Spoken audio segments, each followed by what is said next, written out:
Saya tuh pernah ngomong, saya cuma lupa persisnya kapan. Saya ngomongnya itu pokoknya gini, saya tuh pingin kalian itu ketika terjun di masyarakat, orang memandang kalian itu baik, bukan cuma pinter gitu. Memandang kalian tuh baik, orang yang punya value, orang yang jujur, punya dampak terhadap banyak orang. Ya saya melihat, puji Tuhan, beberapa anak yang sudah bekerja, saya ngelihat bisa handle kerjaan, baik itu profesional atau bisnis sendiri, bisnis keluarga.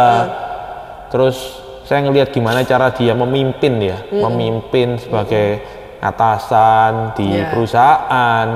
Ini itu membanggakan ya? Membanggakan, saya happy banget saya ngelihat. Bahkan gitu ya? Ketika saya ketemu murid saya yang sudah kerja, itu kita sharingnya kerjaan. Gitu ya? Iya. Dan saya kadang-kadang malah belajar dari dia. Dari mereka. Dari dia, dari mereka. Gagah, berempati, berani, menginspirasi. Guru Gembira, Guru Gembira. Podcast Guru Gembira, wadah diskusi dengan menghadirkan narasumber yang tentunya informatif, edukatif, dan inspiratif. Guru Gembira. Hai Guru Gembira, kita di episode 25 sekarang. Dan ini guru yang berbeda nih, tamu saya ini. Selalu tamu yang istimewa, tamu yang unik. Dan ini bukan guru biasa ya, guru luar biasa. Guru les, ya. Kenapa ya kok guru les bisa masuk di podcast Guru Gembira? Nah, mari kita lihat, ini sahabat saya. Selamat siang Pak William. Selamat siang. Ya. Akhirnya kita bisa ketemu. Iya. Sebetulnya kita kenalan ini mulai 2000 berapa ya? 2011 kalau nggak salah. 11 ya? Iya, sudah. Mulai kenal ya? Iya. Ya, waktu itu saya berada di sebuah sekolah dan kita suka saling sharing ya, saling berpartner gitu ya, saling berbagi. Betul. Ya. Dan ternyata saya ikuti sekarang di IG-nya, nah ini seperti yang dipakai ini di kaosnya, William Academic. Ya, namanya William, Bapak William Hendra Winata. William Academic. Saya kagum, saya ikuti terus loh Pak. Di gitu IG-nya, ya, di Facebook-nya gitu ya. Ya, ini sahabat yang sudah mulai, sudah lebih dari 10 tahun ini ya. Kita bersama-sama ya. Nah, oke Pak, saya kasih judul istimewa nih. Kegembiraan guru les membangun komunitas. Karena komunitasnya udah gede nih, saya lihat ini ya sekarang dari ngobrol-ngobrol ya. Ya kalau dibilang gede banget ya belum yang gede gimana, cuman ya puji Tuhan sudah banyak mencapai angka yang buat saya sih cukup lah ya. Ya bukan ukuran sekolah lah ya. Ini tahu kalau ukuran les-lesan gede nih Pak. Ya lumayan lah. Dulu padahal awalnya berapa Pak? Berapa murid itu? Mulai awalnya yang saya handle itu berapa ya? Awal sendiri atau gimana Bu? Awal sendiri. Oh kalau awal sendiri sih nggak banyak ya. Mungkin sekitar 5-10 ya awalnya ya.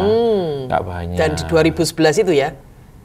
Oh nggak, sebelumnya saya udah. Sudah ya? Jadi gini, awalnya saya ini ngajar pertama kali di tahun 2003. Oh 2003 2003. 2003 itu murid pertama saya itu adalah teman saya sendiri sebenarnya. Oh ya. Teman seangkatan saya cuma beda kelas. Oh. Tapi masih kuliah berarti? Enggak. Waktu udah itu lulus? masih SMA.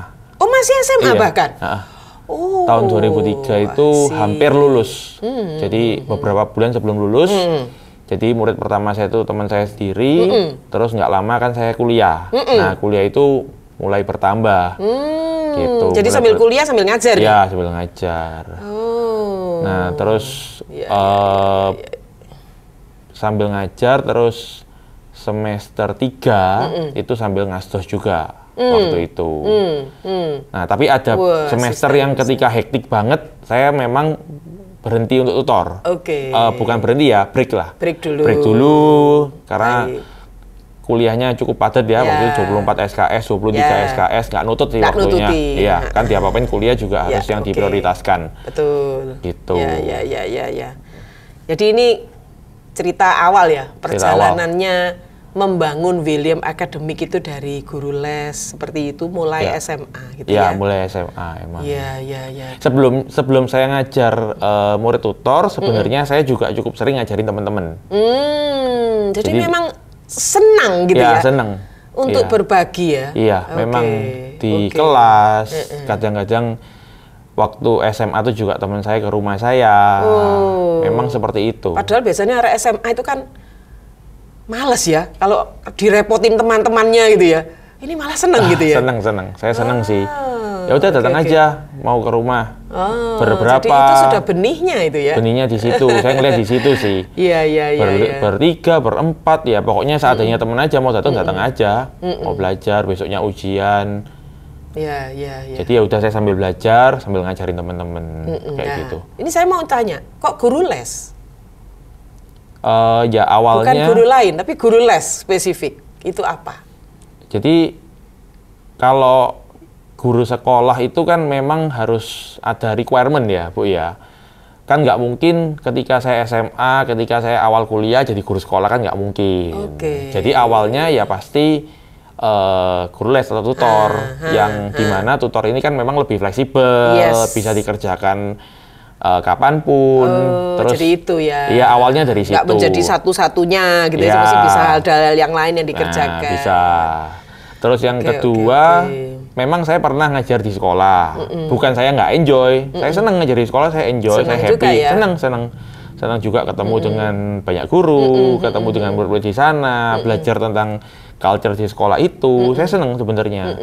Cuman masalah waktu aja sih. Jadi karena kalau kondisi sekarang, saya ngajar di sekolah itu 2018 sampai 2024, 6 tahun, di dua sekolah yang berbeda. Ya masalah waktu aja nggak nutut sih sebenarnya. Jadi harus memilih. Gitu. Kalau mau diambil semua ya, kalau dari segi seneng atau enggaknya sih, saya seneng-seneng aja. Tapi kan kita sebagai manusia harus tahu batasan ya. Kalau buat saya ya. Betul. Nah jadi karena saya melihat seperti itu, dan saya melihat bahwa kalau tutor atau guru les ini bisa lebih fleksibel, bisa lebih punya, katakan saya ini pengen berbuat apa sih ke anak-anak didik saya, itu lebih gampang karena individu ya, personal, lebih bebas ya, lebih bebas. Tidak ada batasan ini itu. Betul. Nah itu masuk. Jadi itu happiness-nya ya. Itu happiness saya. Ya. Nah tapi di dalam perjalanan 2000 sekian sampai sekarang itu pasti juga ada turun naik ya, mengalami ada badainya, ada kerikilnya ya. Betul. Apa yang Pak Will alami? Jadi ketika tahun 2020 itu kan pandemi ya, di bulan Maret. Ketika itu saya juga masih ngajar di sebuah sekolah. Jadi arahannya kan semuanya harus change ke online.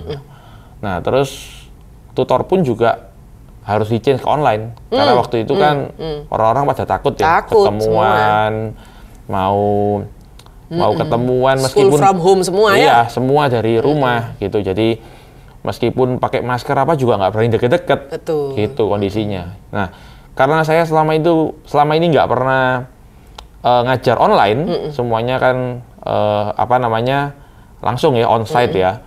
Jadi harus mengubah, harus di switch langsung ke online. Sedangkan namanya nggak pernah ngajar online ya Bu ya, nggak tahu pakai apa. Akhirnya ya kenal yang namanya Zoom, kenal yang namanya Google Meet, kenal yang namanya Google Classroom. Nah akhirnya kenal kayak gitu, Quizizz, terus apalagi ya, pokoknya media-media untuk quiz online, untuk penilaian online, semua itu sudah harus pindah ke situ ya. Pindah ke situ. Terus caranya gimana? Waktu itu saya belum punya tablet. Belum ada tab iPad ya. Akhirnya saya itu pakai kertas. Jadi ini kertas, saya beli lazy pot.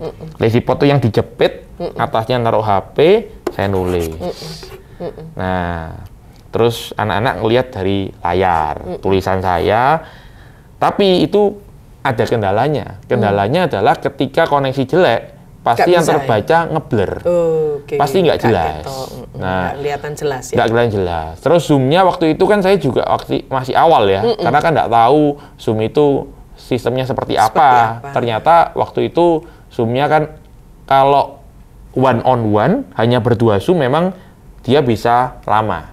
Tapi kalau lebih dari 2 orang bertiga itu dibatasi 40 menit. Jadi tiap 40 menit zoom-nya mati, harus connect lagi. Nah kan saya nggak tahu, masih mempelajari. Nah itu terus kesulitan ya. Kesulitan. Dan pasti jumlah murid menurun itu ya pada saat itu. jumlah murid menurun tapi nggak banyak. Karena yang murid lama pun juga masih mau stay ya. Iya. Karena mereka nggak ada pilihan waktu Iya, itu. Mau nggak mau ya online. Tinggal Betul. yang perlu saya lakukan adalah saya tetap harus memberikan kualitas dan pelayanan yang bagus. Itu aja yang saya pikirkan ya. Iya, iya. Karena semuanya juga online Iya. waktu itu. Iya. Nah, saya masih ingat Pak William. Entah Pak William ini ingat nggak? Kita di ngobrol belum bahas ini. Pernah kita ketemu di sebuah sekolah yang di Dharma Husada itu. Oh iya. Iya. Lalu Pak William cerita ke saya ini bermimpi. Masih ingat itu. Tuhan itu mengarahkan saya ke satu pilihan. Apa yang mesti saya lakukan, Bu? Itu saya masih ingat loh. Oh iya iya. Ingat ya? Iya, benar. Coba Pak, diulas lagi itu. Apa mimpinya waktu itu? Waktu itu saya kan sebenarnya sih saya agak lupa mimpinya apa. Cuma saya ingat saya pernah memang ngobrol sama Bu Sinta waktu itu ya. Iya. Saya ini harus melakukan apa gitu Iya. loh waktu itu. Iya. Ya, tapi waktu itu memang sambil berjalan akhirnya ya saya tekuni aja karena waktu itu kan di persimpangan ya maksud Iya, saya. di persimpangan. Di persimpangan waktu itu. Saya masih ingat waktu itu. Jadi akhirnya ya saya tetap keep going aja Iya, untuk melakukan tutor iya, ini. iya. Saya bisa memberikan kualitas sesuai dengan apa yang saya mau. Iya. Karena memang jujur kalau dari profil saya ini cukup perfeksionis orangnya. Jadi kalau melakukan sesuatu nggak perfect itu ada sesuatu yang ganjel gitu, nggak enak gitu loh. Iya. Ya udah, saya memberikan yang terbaik aja. Iya. Saya masih ingat juga waktu itu saya bilang, ya kalau apa yang di depanmu apa Pak? Garap, udah jalan aja. Iya, gitu jadi ya saya jalani aja. Pokoknya saya berikan yang terbaik. Toh saya juga lihat anak-anak didik saya juga merasakan benefit dari itu gitu loh Bu. Meskipun saya nggak pernah ngerasa bahwa kesuksesan mereka 100% dari saya atau majority, enggak, saya nggak pernah ngerasa seperti itu sih. Saya yakin kesuksesan setiap orang itu orang yang berperan di belakang itu banyak sekali. Saya mungkin ambil porsi kecil aja lah. Tapi saya melihat seperti itu tuh saya happy banget lah. Lalu mereka merasa mendapatkan sesuatu, mereka ini ya apa yang saya tanamkan baik dari segi akademik pelajarannya, dari segi karakternya, itu mereka merasa berguna gitu loh, Bu. Nah, itu sih saya happy, itu happiness saya sih. Dan saya dengar dari obrolannya yang lalu itu, kalau mau menjadi muridnya Pak Win ini harus ada kriteria tertentu ya? Ya, ini yang banyak miskonsepsi ya, Bu ya. Memang masuk di tempat saya sejak tahun ajaran 2001-2022, jadi sekitar 3 tahun lalu, itu memang harus melewati tahap interview. Trial dan interview lebih tepatnya. Trial ya? Trial. Jadi kenapa ada trial? Karena banyak tutor itu gini, terkenal karena dipromosikan atau gimana. Nah, memang kebanyakan murid saya adalah dari mulut ke mulut ya, dari referensi. Tapi saya tidak mau anak ini masuk ke tempat saya kayak milih kucing. Nggak tahu cara ngajar saya gimana, pokoknya denger dari luar, begini oke, ngomong. Harus ikut trial supaya kalian tahu, supaya kalau ngomong ke orang tua supaya muridnya tahu bahwa saya ini ngajarnya gimana sih, cocok atau enggak. Belum tentu semua orang cocok dengan saya juga, gitu kan. Setelah trial, nah anaknya menentukan, kalau memang dia nggak cocok, nggak apa-apa. Saya udah ngomong bolak-balik, nggak apa-apa, nggak usah sungkan. Trial ini free. Karena saya juga punya kapasitas ya Bu, jadi saya nggak bisa nampung murid sebanyak-banyaknya juga nggak bisa. Saya punya kapasitas sehingga saya ini berharap orang yang masuk ke tempat saya adalah orang yang ketika trial memang dia cocok dengan cara ngajar saya, dengan prinsip saya, gitu. Nah, sama-sama cocok ya. Sama-sama. Nah, Pak Will juga cocok dengan mereka. Nah, anaknya cocok ke saya itu dari trialnya, saya cocok ke anaknya dari interviewnya. Nah, ini banyak pemahaman yang salah. Orang-orang tuh kerasa bahwa yang saya interview itu adalah dari segi akademik. Jadi saya tuh cuma mau menerima anak-anak pinter yang gitu pinter. loh. Padahal benar, tidak seperti itu. Padahal tidak seperti itu. Anggapan begitu ya. Nah, kalau nggak pinter pokoknya nggak bisa les di sana. Nah, itu ada yang beranggapan seperti itu. Padahal yang enggak. Enggak ya. Padahal saya tuh melihatnya tuh dari apa sih? Contoh ya. cara dia berkomunikasi, cara dia berpendapat, misalnya pengalaman dia. Saya banyak menggali dari sana sebenarnya. Sehingga saya tuh melihat kalau misalnya anak ini masuk di tempat saya, kira-kira saya bisa handle atau enggak. Itu yang dari interviewnya, itu yang saya lihat dari interview. Dengan keterbatasannya dia dan juga mengenal dari orang tuanya juga. Dari orang tuanya, ya? Orang tuanya biasanya saya ajak ngobrol by phone atau mungkin ketemu langsung gimana. Jadi sudah ada peraturan-peraturannya ya, pasti ya. Ada. Mereka harus komit ya di situ ya. Betul. Berarti ada murid yang dari sekian banyak murid itu yang mungkin dari secara akademik so-so gitu. Ada. Ada ya. Ada, Bu. Namanya orang tutor. Dia cari guru les nggak mungkin semuanya sudah di atas ya. Kurang nggak apa-apa, tapi paling nggak dia mau belajar, dia mau berusaha. Saya pun juga nggak pernah nuntut anak itu harus sampai 190 apa juga ya enggak. Namanya orang kemampuannya beda-beda ya, Bu ya. Selama dia udah do the best, mereka itu tidak menyepelekan, ya kan? Mereka mau belajar, mereka punya keinginan untuk maju. Kalau hasilnya masih belum memuaskan ya nanti kita cari tahu. Nah makanya di tempat saya itu saya selalu minta raport dan ulangan dikolek. Saya tuh ada Google Form untuk submit nilai raport, nilai ulangan dan itu saya cek, Bu. Itu saya cek. Kalau malam saya habis ngajar, saya buka Google Formnya, udah masuk raportnya. Kalau yang jelek-jelek biasanya saya approach ke orang tuanya, ke studentnya. Ini kenapa kok nilaimu segini? Hasil ulangnya saya cek. Oh, karena kamu nggak teliti. Oh, karena kamu masih belum paham. Karena kesalahan itu kan banyak ya. Sedangkan kalau kita nggak pernah mengevaluasi, maka kita juga nggak tahu salahnya dia di mana, kelemahannya anak ini di mana. Nah, itu yang saya rasa tidak semua orang mengevaluasi ya. Nah, evaluasi kan memang bisa dari sekolah, bisa dari diri sendiri.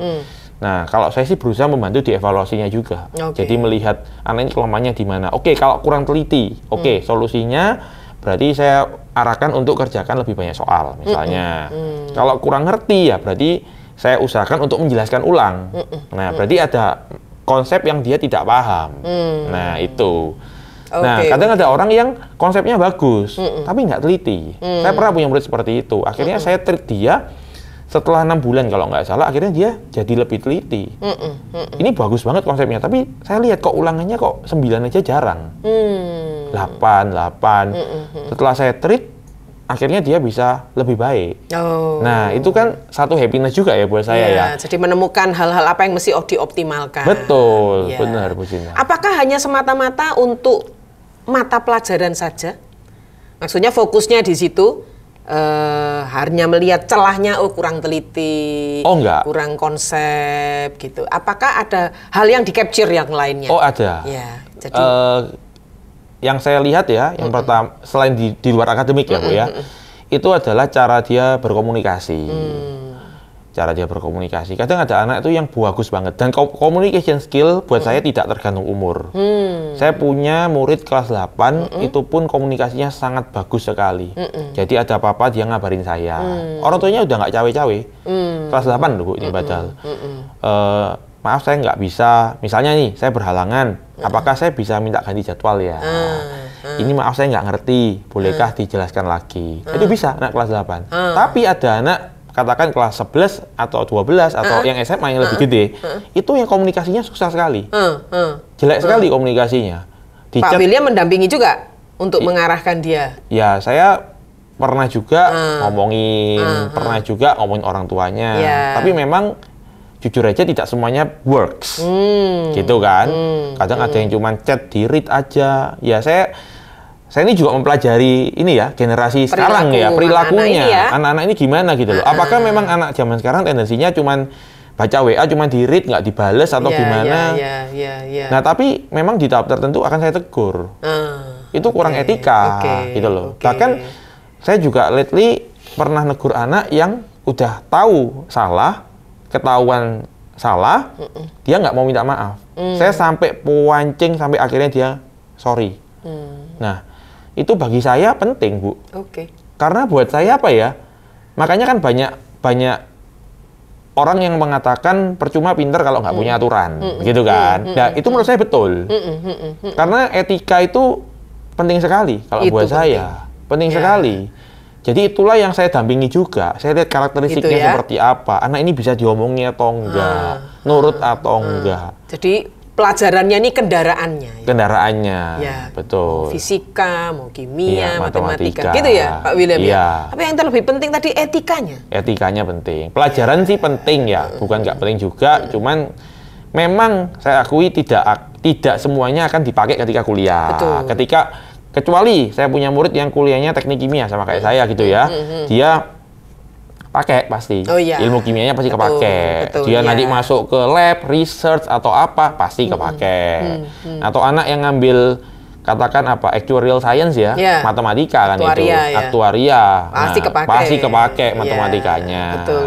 Saya tetap perlu nguatkan. Jadi saya ini menyeimbangkan dua sisi, Bu. Iya. Itu. Iya. Jadi kalau orang ngomong akademik nggak penting, buat saya penting. Karakter buat saya juga penting. Harus seimbang. Nah, harus seimbang. Iya. Kalau buat saya harus seimbang. Karena dalam hidup pakai dua-duanya ya. Pakai dua-duanya. Ya, pintar itu bukan hanya pintar di ilmu gitu kan ya. Betul. Ya. Oke. Jadi kalau tadi ini titik baliknya adalah ketika pandemi, justru orang semua chaos ya waktu itu Iya. berubah semua.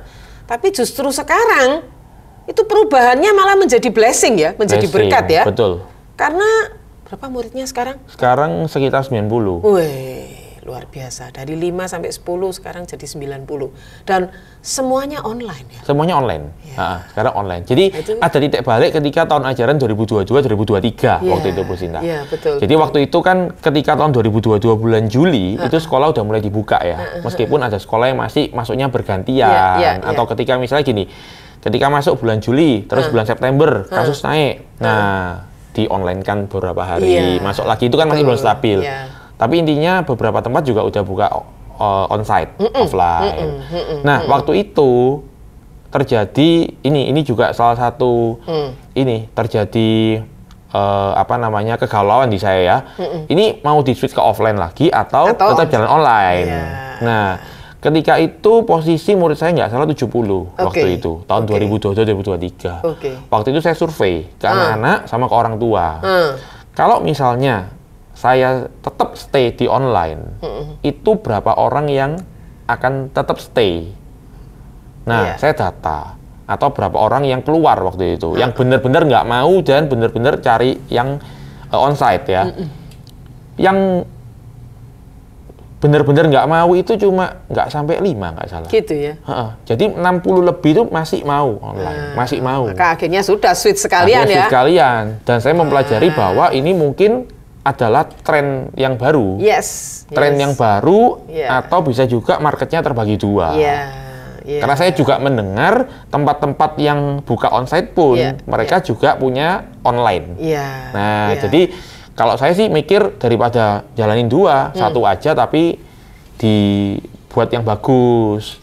Online-nya tuh dirapikan gitu loh, Bu Sinta. Jadi kalau saya ini buat Google Classroom, jadi materi itu saya apa namanya upload di sana. Sudah di sana. Saya rapikan lah intinya. Iya, lah. iya, saya tahu lah. Note-nya. Gimana Gitu. rapinya Pak William udah tahu betul. Dan saya bersyukur pernah diundang itu tahun berapa saya lupa. 2019. 19 ya, sebelum 19. pandemi ya. Sebelum pandemi. Itu acara apa itu? Farewell dinner. Farewell dinner. Iya, jadi tiap tahun mulai 2018 Iya. itu saya mengadakan farewell dinner. Iya. Farewell dinner untuk farewell dengan anak-anak kelas 12 yang lulus Ya, istilahnya. luar biasa. Dan itu sudah punya brand William Academic ya pada saat itu ya. Sudah waktu itu. Iya, saya terlongong-longong ini ono loh yo ngelesin seperti ini gitu ya. Bahkan saya masih ingat rekan saya Bu Kartika, wah ini bisa sudah buka sekolah Bu, gitu waktu itu ya. Wah iya ini kalau sudah buka sekolah dia sudah melakukan semuanya dari mulai awal, dari mulai A sampai C sudah selesai di situ. Ya, tapi menarik pada saat itu menyiapkan untuk mereka akan ke universitas ya, mengundang orang tuanya. Lalu ada diskusi ya, orang tuanya membutuhkan apa, lalu anaknya kemana, kecemasannya apa. Lalu ada seperti graduation-nya itu ya, siapa yang baik, siapa yang dapat sertifikat, ada hadiah. Saya masih ingat yang kalau nggak salah yang UNAS-nya 10 iya, benar, gitu ya, iya. ada vouchers gitu. Wah ya, penghargaan itu lah. Senang ya, mereka juga merasa. Dan kalau saya amati di Facebook dan di IG ini kegiatannya sudah macam-macam ini. Iya, ya, cukup maka banyak. sampai beberapa rekan saya atau ada beberapa saudara saya yang menjadi muridnya Pak William mengatakan, saya memilih bukan untuk lesnya gitu. Kalau lesnya di mana-mana ada dan juga bagus. Tapi saya milih karena memang bukan sekedar les, karena ada plus-plus yang lain. Nah, saya kepingin sekarang Pak William cerita ini, William Akademik ini apa ini visi misinya?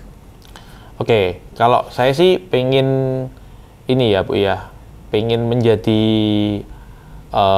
berkat untuk student dan orang tua yang ada di tempat saya, memfasilitasi mereka, mereka ini kebutuhannya apa, mengembangkan akademik mereka, dan juga saya ini juga menjadi contoh gitu loh buat mereka. Jadi melalui setiap sikap saya, tindakan saya. Makanya kalau orang-orang ngomong, kamu nih kok swaber ya? Bentar tak kasih tahu ya, saya tuh nggak sabar aslinya. Cuman saya terbentuk dari berhadapan dengan macam-macam orang. Saya pun juga harus menahan diri untuk memberikan teladan gitu loh Bu. Bahkan kadang-kadang saya capek pun ketika ngajar itu saya berprinsip nggak boleh muka terlihat capek. Gitu ya? Iya. Ya apa cara nih? Iya, cuci muka atau pokoknya apalah dibuat happy lah, dibuat enjoy gitu loh. Gitu Kan ya? kalau kita ngerjakan sesuatu enjoy itu wajahnya beda Bu. Kalau menurut saya ya. Iya. Beda menurut saya. Iya, betul. Dan itu saya tunjukkan. Jadi anak-anak juga melihat bahwa seberat-beratnya apapun kalau kita ini mengerjakannya dengan sukacita. Ya kita bisa mengerjakan Lah dengan padahal baik. ada anak-anak les itu kan kadang sakarpe dewe, terus gak niat gitu ya, asal-asalan. Gimana ngadepin kayak gitu? Ya tetap saya omong ke mereka, tetap motivasi, tetap kasih tahu lah. Maksudnya kamu belajar ini kan juga penting ya. Maksudnya memang tidak hanya nilai, tapi kan untuk meningkatkan kemampuan diri, kapasitas diri, kamu punya knowledge ini penting. Dan kamu juga harus lihat bahwa orang tua ini kan juga membiayai kamu untuk belajar ya. Jadi itu juga mereka harus sadari. Jadi gitu. relasinya Pak Will ini dengan murid dan dengan orang tua dekat ya? Kalau saya bilang sih boleh dibilang seperti itu ya. Gitu ya? Saya berusaha untuk approach dari murid dan orang tua. Karena kalau saya lihat sebenarnya anak-anak ini kan perlu banyak supporter ya istilahnya ya. Kalau orang tua support dari sekolah, dari saya support, dari banyak pihak support, mereka tuh saya yakin jadi baik. Gitu. Saya yakin supporting seperti sistemnya supporting ini ya. sistemnya yang dibangun. Jadi menjadi sebuah kesatuan ya. Betul. Tidak sendiri-sendiri gitu ya, tidak saling menyalahkan, tapi melihat kelemahan kekuatannya menjadi sebuah kesatuan. Betul. Kadang-kadang pun misalnya kayak orang tua ada masalah, bukan anaknya ya, maksudnya ya anaknya ngerasa orang tuanya ngerasa anaknya ini kok bermasalah. Saya kadang pun dimintain tolong untuk manggil, ajak ketemu, ngobrol, kadang sama orang tuanya, kadang sama anaknya sendiri. Gitu ya? Memang di tengah-tengah jadwal saya yang padat tidak mudah cari jadwal, tapi saya selalu usahakan sih. Usahakan. Iya. Nah, kalau gitu saya ini tertarik ingin tahu. Unik nih, William Academy bukan sekedar les-lesan biasa ya, tapi ada keunikan. Gimana awal mulanya sampai menemukan keunikan itu? Oke, awalnya gini Bu, awalnya ya pandemi itu. Jadi bener Bu Sinta ngomong, pandemi is a blessing for me. Jadi awalnya di tahun 2020 ya, bulan Maret, itu kan awal pandemi, itu kan tengah-tengah tahun ajaran ya, berarti semester 2 ya, semester 2. Nah, sampai bulan Juni berarti. Nah, berarti kan Juli masuk tahun ajaran baru, 2020-2021. Itu saya mikir, anak-anak ini kan nggak bisa keluar-keluar, mereka di rumah aja. Kalau mereka disuruh sekolah dari jam 7 sampai katakan jam 1, jam 2, setelah itu mereka ikut tutor, lesnya kan juga bukan pelajaran aja, bahasa, ntar Mandarin, Inggris, apa. Mereka ini jenuh pasti, nggak bisa beraktivitas, nggak bisa ketemu temen. Nah, saya tuh mikir, mereka ini saya kasih apa? Apa yang bisa saya kasih ke mereka, sehingga mereka ini bisa menambah, satu, mereka nggak jenuh. Dua, mereka bisa menambah knowledge. Mereka bisa belajar dari orang lain, misalnya sharing pengalaman, atau mereka bisa meningkatkan skill mereka. Apa ya? Zaman itu lagi musim webinar ya. Webinar. Jadi saya bikin webinar pertama itu, saya masih ingat di tanggal 15 Juli 2020 waktu itu. Pertama kali bikin webinar. Webinarnya ya topiknya kayaknya umum ya, new normal. Gimana cara belajar di kondisi new normal, gimana orang tua menghadapi anak-anak yang harus stay at home. Nah itu, awalnya dari situ. Dari situ ya. Terus sampai 2022 pertengahan ya Bu, berarti ya. Pandemi itu ya. Kan official masuk itu kan Juli 2022. Berarti sampai sebelum itu saya tuh bikin kalau nggak salah 21 atau 22 webinar waktu itu. Topiknya macam-macam. Macam-macam. Waduh, banyak sekali untuk orang tua juga. Orang tua ada, untuk student ada. Untuk ya orang tua dan student gitu. Setelah itu berkembang yang ada karakter building ini ya. Itu kan 2022 itu Juni ya, Juli ya mulai masuk. Nah, bulan April itu berarti kan sudah hampir masuk ya. Itu kan kasusnya udah agak reda. Pertama kali offline event itu saya adakan outing istilahnya. Tapi sebenarnya gini Bu, sebelum pandemi saya juga pernah bikin acara character building itu di 2018 sama 2019, tapi dengan jumlah yang sedikit. Mas ya. Tapi idenya sudah ada dari situ, sudah dari situ. Dan farewell dinner juga sebelum pandemi ya, juga 2 kali. Sebelum pandemi. 2018, 2019. Terus ganti ke webinar, terus balik ke outing itu. Nah, saya ngelihat ketika outing ini anak-anak happy banget. Karena saya ngerasa mereka selama ini kan di rumah terus ya, jarang sekali aktivitas. Seneng ya? Seneng banget waktu itu. 4 jam. Memang keluar kota? Enggak, di Rustic Market waktu itu. Oke. Memang kesalahan saya jamnya kurang pas sehingga panas, ada yang gosong atau apa. Tapi mereka tetap happy sih. Senang. Udah lama di rumah. Udah lama di rumah. Terus saya mikir lagi, saya itu orangnya gini Bu, tipikalnya. Kalau saya udah melakukan suatu hal, oke, berhasil, saya happy, puji Tuhan gitu ya. Saya akan memikirkan next-nya. Next-nya ini bikin apa lagi? Apa yang menjadi kebutuhan mereka? Cari lagi. Terus next-nya itu bulan Juli 2022. Jadi habis April, Juli itu saya bikin karakter building ya. Karakter building.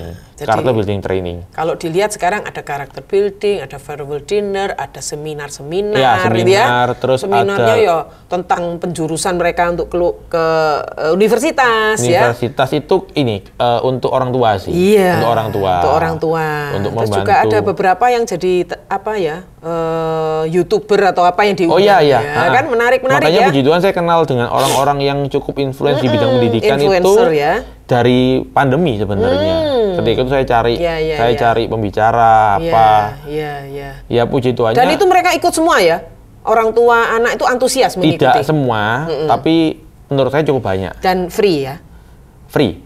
Kecuali orang luar memang mereka bayar. Karena kalau event saya gini, prinsip saya kalau event saya ini, saya nggak pernah ambil profit. Karena tujuan saya mengadakan event adalah untuk memberikan nilai tambah ke anak-anak. Jadi misalnya eventnya berbayar pun, itu mereka pasti bayarnya juga harga dasar. Jadi misalnya eventnya menginap gitu ya, di satu tempat. Ya udah dari trainernya berapa, untuk hitungan penginapannya berapa, ya sudah mereka bayar itu aja.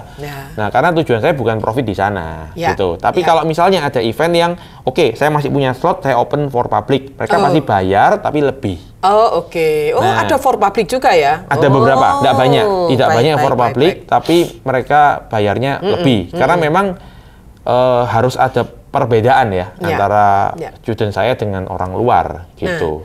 Sekarang saya ingin lebih dalam ini ke dirinya Pak Will sebagai pemilik William Academic, tapi ya founder ya, founder, pemilik, pelaksana sampai sekarang. Satu tidak ada tim ya? Nggak ada. Dengan mengadakan itu semua, apa manfaatnya untuk Pak Will? Kalau untuk mereka udah jelas nih. Tapi untuk diri Pak Will sendiri apa manfaatnya? Untuk saya sih saya belajar untuk mengenal kebutuhan anak-anak didik saya ya. Jadi lebih peka terhadap, sekarang lagi butuh ini. Seperti kapan hari ada kasus yang orang stres, orang yang depresi gitu ya. Ya saya nggak lama langsung bikin acara seminar tentang mental health. Dan itu cepet banget Bu. Itu kuota 40 berapa hari aja udah penuh. Nah, dan setelah acara saya pun evaluasi ke orang tua sama anak-anak. Gimana? Merasa mendapatkan sesuatu nggak? Anak-anak sih happy. Nah, itu kan juga kepuasan tersendiri buat saya. Saya happy banget. Terus ya dari apa yang saya adakan ini, ya saya terapkan ketika saya ngajar, membentuk karakter mereka. Misalnya mereka setelah ikut karakter building, mereka tahu membangun karakter yang baik itu seperti apa sih. Nah, menjadi leader yang baik itu seperti apa sih. Nah, jadi misalnya contoh untuk masalah komunikasi, saya juga didik mereka. Kalian harus berkomunikasi dengan baik. Misalnya izin, itu etikanya gimana. Ketika Zoom, saya pun mewajibkan untuk on cam ya.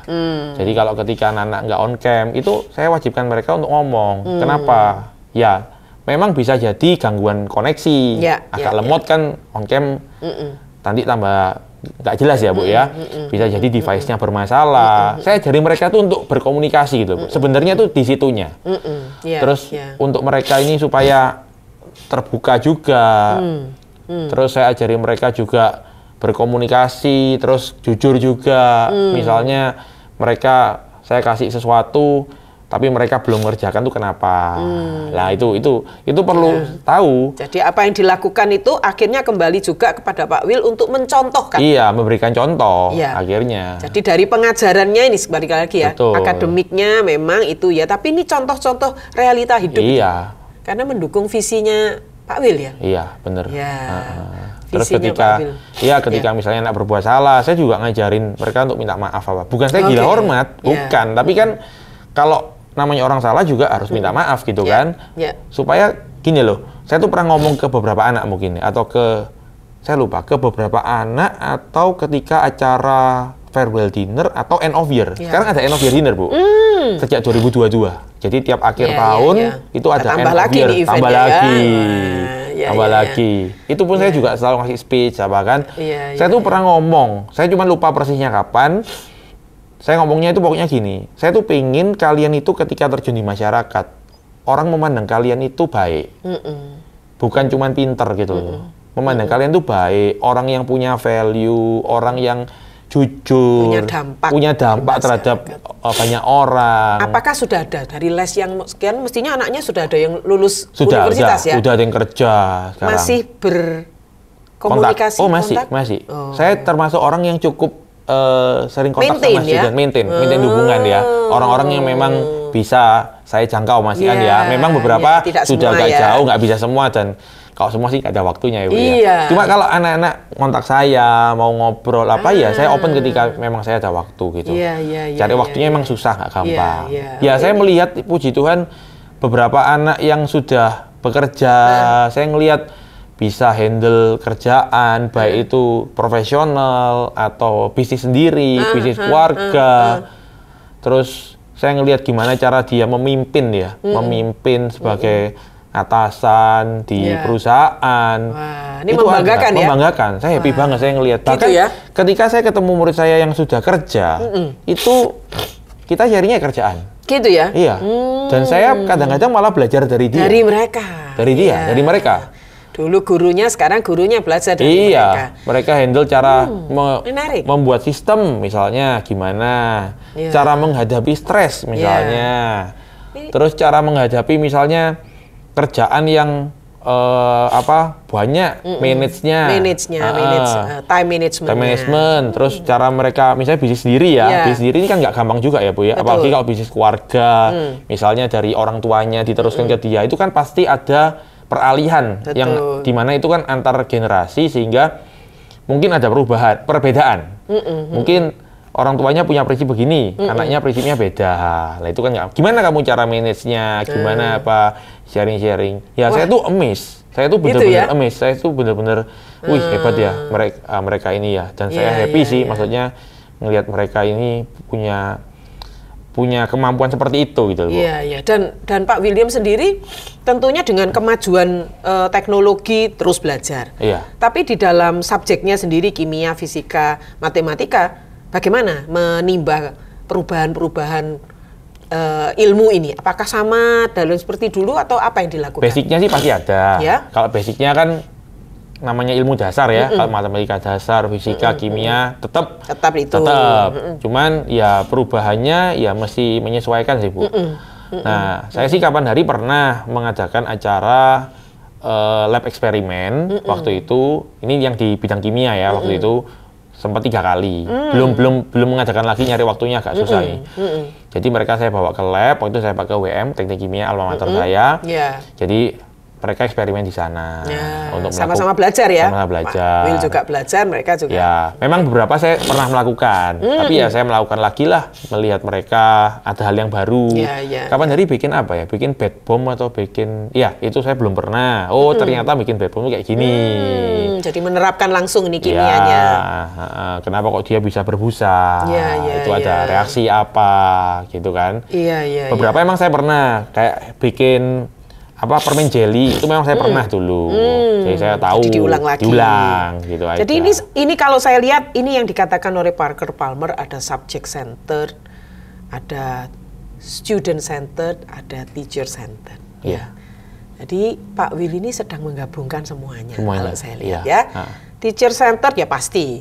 Ada satu hal yang namanya guru les itu harus memberikan tutorial ya. Iya, betul. Ada student centered, melihat kebutuhan studentnya. Apa yang mereka harus equip ya, harus mengequip mereka, memperlengkapi mereka supaya tidak hanya pandai ilmu saja, tetapi hal yang lain mengakomodasi keterbatasan mereka. Tetapi medianya adalah di subjeknya. Subjek ya, betul. Mau kimia, mau fisika, mau whatever ya. Ini kendaraan yang membungkus sehingga tidak melihat bahwa student center saja atau teacher center saja, tapi subjek ini terus fluid bergerak. Iya, betul. Ya, dan ini yang akan membuat mereka nanti apakah mereka mau pakai jurusan apapun, nantinya mereka akan menjadi seseorang dengan pengalaman di William Academy. Iya, betul. Itu ya harapannya ya? Iya, harapan saya itu saya bikin misalnya lab eksperimen, ya biar mereka tahu. Ternyata kalau lab eksperimen kimia misalnya, kimia itu nggak hanya belajar teori, misalnya apa yang bisa dibuat, produk apa, misalnya bikin hand sanitizer, bikin tadi bad bomb, permen jelly, itu bisa menjadi aplikasi dari ilmu kimia yang dipelajari. Ya nanti kedepannya saya juga ingin misalnya matematika, belajar kayak misalnya actuarial science itu sebenarnya apa sih, data science misalnya. Bagaimana aplikasinya di dalamnya. Nah itu. Memang kedepannya nanti bisa dipikirkan, cuman karena keterbatasan ya memang saya jalan satu persatu, Bu. Dan yang kedua, saya ini tipikal orang yang sangat suka untuk mengajarkan konsep. Nah, karena konsep ini kan tidak semua orang kuat ya. Tidak semua orang kuat, dan bertahun-tahun saya ngajar, saya ngerasa bahwa mengajarkan konsep ini memang effortnya besar. Nah, yang konsep kan bukan soalnya begini, caranya begini, soalnya begini, caranya begini, kan bukan begitu ya. Tapi harus paham secara keseluruhan. Jadi misalnya saya ngajar kimia nih tentang larutan penyangga atau buffer. Apa sih larutan buffer? Nah, kadang orang taunya cuma ngitung pH. pH sama dengan main log konsentrasi H+. Konsentrasi H+ sama dengan Ka kali milimol asam lemak per milimol, bahasa konjugasi sampai hafal ya. Nah, tapi apa sih larutan buffer itu? Pentingnya tuh apa? Dan ternyata di dalam tubuh kita ada larutan buffer itu untuk menjaga pH darah, pH larutan intrasel, ekstrasel. Nah, dan konsepnya itu harus ngerti gitu loh. Saya tuh pengennya seperti itu. Nah, jadi itu yang selama ini saya terapkan ya, Bu. Ngajar matematika juga turunan. Kalau orang nurunin bisa, tapi turunan itu apa sih pengertiannya? Nah, seperti hal itu. Jadi ketika mereka pakai ilmunya, kalau misalnya mereka ngambil kuliah bidang kimia misalnya, atau ngambil bidang fisika atau matematika, ilmu dasarnya mereka ini harus kuat dulu. Untuk mereka belajar yang lebih sulit. Kalau ilmu dasarnya nggak kuat, integral nggak kuat misalnya, dia nggak paham. Mau belajar persamaan diferensial misalnya ketika kuliah, ya kesulitan, Bu. Karena dasarnya ini nggak kuat. Nah, itu yang saya kuatkan dari segi akademiknya. Nah, sekarang ini yang mau saya highlight di sini. Apa yang dilakukan William Academic ini totally same with apa yang dilakukan sekolah. Sama. Ya, ada seminar, ada ini, juga ingin mau memperlengkapi mereka supaya mereka bisa berdampak di masyarakat. Semua sama. Sama, ya. Nah, berarti apa nanti ini? Membayangkan membangun William Academic ini kan nanti akan menjadi sebuah lembaga. Bayangan saya sudah besar ini 90 akan besar. Lalu bagaimana ini dengan keberadaan sekolah, keberadaan institusi lain yang juga punya misi yang sama gitu ya? Menurut Pak William akan dibawa kemana ini? Kalau saya gini, kalau saya sih nggak pernah ngerasa nganggep itu sebagai saingan ya. Sekolah itu pasti punya visi dan misi yang baik untuk pendidikan. Lembaga-lembaga lain, misalnya lembaga pelatihan, training, itu juga pasti punya visi dan misi yang sama. Kalau saya sih memperlengkapi ya istilahnya ya. Jadi saya pun nggak pernah nganggep, saya pun kan pernah ngajar di sekolah ya Bu ya. Dan saya tahu murid saya juga ada yang les, tutor itu juga ada. Saya pun juga nggak sampai yang ngerasa saingan gimana. Tapi maksudnya selama ngajarnya benar, ngajarnya di jalan yang benar, saya ngerasa itu akan support, saling mendukung gitu loh. Jadi saya pun ini sebenarnya mendukung, dan saya pun juga nggak pernah nyuruh murid saya untuk udah nggak usah dengerin gurumu di sekolah. Saya nggak pernah. Saya justru bilang kamu tuh harus respect dengan guru di sekolah. Di apa-apain itu gurumu gitu loh. Perkara nanti kamu nggak ngerti, oke kamu bisa tanya lagi. Tapi kan prinsip menghargai guru, prinsip menghormati itu harus ada buat saya. Itu ya. Jadi buat saya sih bukan bersaing tapi memperlengkapi. Memperlengkapi. Nah, terus apa yang mereka belum dapat misalnya, jadi saya tambahkan. Misalnya mereka di sekolah tidak dapat seperti ini, oke saya tambahkan. Dan tidak semua sekolah kan memang punya event yang banyak. Betul. Ada memang yang eventnya banyak banget ada, kan tidak semuanya. Tidak semua. Sedangkan murid saya dari berbagai sekolah Bu, di Indonesia ya. Jadi nggak cuma di Surabaya. Cuma Surabaya ya, jadi di mana-mana ya, melihat celah itu ya. Iya. Dan juga keunikannya kan kalau sekolah klasikal banyak nih. Iya. Nah, ini kan lebih private ya, lebih private. Jadi misalnya saya pernah bikin table talk ini tentang jurusan dan karir ya. Apa namanya? Pesertanya cuma 15 orang. Hanya 15 orang aja. Jadi ya dari 15 itu kan kalau mau ngobrol, mau tanya-tanya, lebih enak. Betul, gitu. Ya. Terus kayak bikin event itu yang buat orang tua ya Bu ya. Terus sekarang kan pakai kurikulum Merdeka. Kurikulum Merdeka ini kan anak-anak harus milih subjek, milih paket, di mana mereka akan lebih susah. Nah, itu juga nggak banyak. Saya batasi cuman sekitar 10 sampai 15 juga. Eventnya. Jadi mereka supaya bisa efektif gitu loh. Sip. Wah, baik sekali Pak William. Wah, ini kalau ngobrol kayak gini memang seneng saya. Jadi bisa lupa ini waktunya ya. Nah, kita akan akhiri, ntar kita akan sambung lagi di episode berikutnya. Nah, saya ingin nih Pak William memberikan tips kepada para pendidik muda. Sekarang ini kan banyak guru-guru muda ya. Ya, mereka ingin juga diperlengkapi ya. Bagaimana supaya punya visi misi, memiliki itu perjalanan seperti itu sehingga punya hati yang utuh tadi ya untuk anak-anaknya. Silakan Pak. Ya, buat para pendidik di zaman sekarang, khususnya pendidik yang masih muda, ya semuanya sih ya sebenarnya ya. Ketika kita menerima panggilan kita sebagai seorang pendidik, ya lakukanlah dengan sepenuh hati. Kadang-kadang ada pendidik yang, oke, saya jadi guru cuma buat jadi batu loncatan. Ya, sebaiknya jangan ya, kalau buat saya ya. Ketika kita udah ngambil komitmen untuk terjun di dunia pendidikan, ya kita harus melakukan itu dengan sepenuh hati. Karena kita ini dipercaya untuk membimbing anak-anak ini untuk menuju ke masa depan mereka. Kalau kita ini tidak melakukan dengan sepenuh hati, itu efeknya akan ke anak-anak. Ketika mereka tidak mendapatkan maksimal, ya kita sedang tidak kita tidak optimal untuk membangun masa depan mereka. Gitu. Karena pendidikan ini kalau buat saya adalah, kalau saya baca quote ya, education is the most powerful weapon that we can use to change the world. Nah, kita sebagai pelaku pendidikan ini, ya kita harus melakukan yang terbaik. Kita harus punya hati yang besar, dan kita harus punya suatu visi dan misi yang baik. Mungkin visi misi tiap guru beda-beda ya, tapi tujuannya adalah untuk kebaikan, untuk ke arah anak-anak ini, satu, punya kemampuan yang baik dalam berpikir, dalam menyelesaikan masalah, dan kedua, mereka juga punya karakter yang baik, mereka punya apa ya istilahnya ya, skill-skill yang baik, karakter ya, sehingga mereka ini ketika dilihat oleh orang, ketika mereka terjun di masyarakat, mereka ini benar-benar menjadi orang yang bisa menjadi berkat, orang yang bisa membawa dampak buat orang lain gitu. Nah, itu memang tidak mudah, saya tahu perjalanannya nggak mudah, dan guru juga harus adaptif dengan berbagai perubahan. Dan jangan lupa bahwa sebagai seorang pendidik, sebagai para pendidik, kita juga harus mau untuk belajar. Gitu. Pendidik itu kan bayangannya cuma ngajar ya, tapi sebenarnya kita juga harus belajar. Belajar tuh banyak, nggak cuma belajar dari segi ilmu yang katakan kurikulumnya gonta-ganti, bukan hanya itu aja, tapi kita belajar untuk mengenali anak-anak didik kita belajar menghadapi orang. Dan mungkin kalau buat saya yang cukup challenging ya, cukup menantang adalah kita belajar untuk bisa membawa diri kita sehingga diri kita ini benar-benar menjadi contoh bagi orang-orang yang kita jumpai, nggak hanya anak didik kita. Katakan kita baik nih, kita terlihat baik ya di depannya anak didik kita, di depan orang tua. Tapi kalau di luar kita terlihat, wah kok ternyata seperti ini juga. Itu juga nggak baik gitu loh. Nah itu yang harus kita pelajari dan secara tidak langsung itu akan membentuk karakter kita menjadi lebih baik. Iya, sip. Terima kasih. Iya. Wah, wejangannya lengkap ini. Semoga sukses William Academic terus mencapai visi misinya, mempermuliakan nama Tuhan. Iya.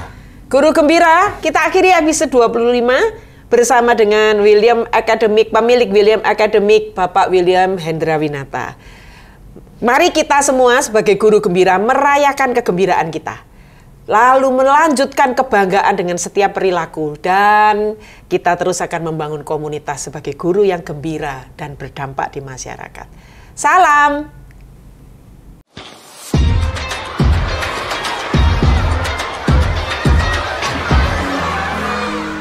Pergi ke pantai, melihat kerang berserakan.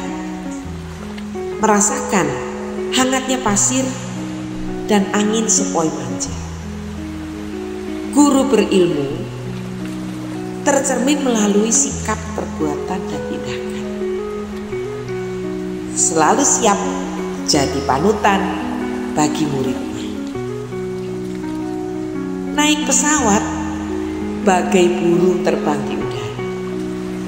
Awan bergulung berkejaran di angkasa.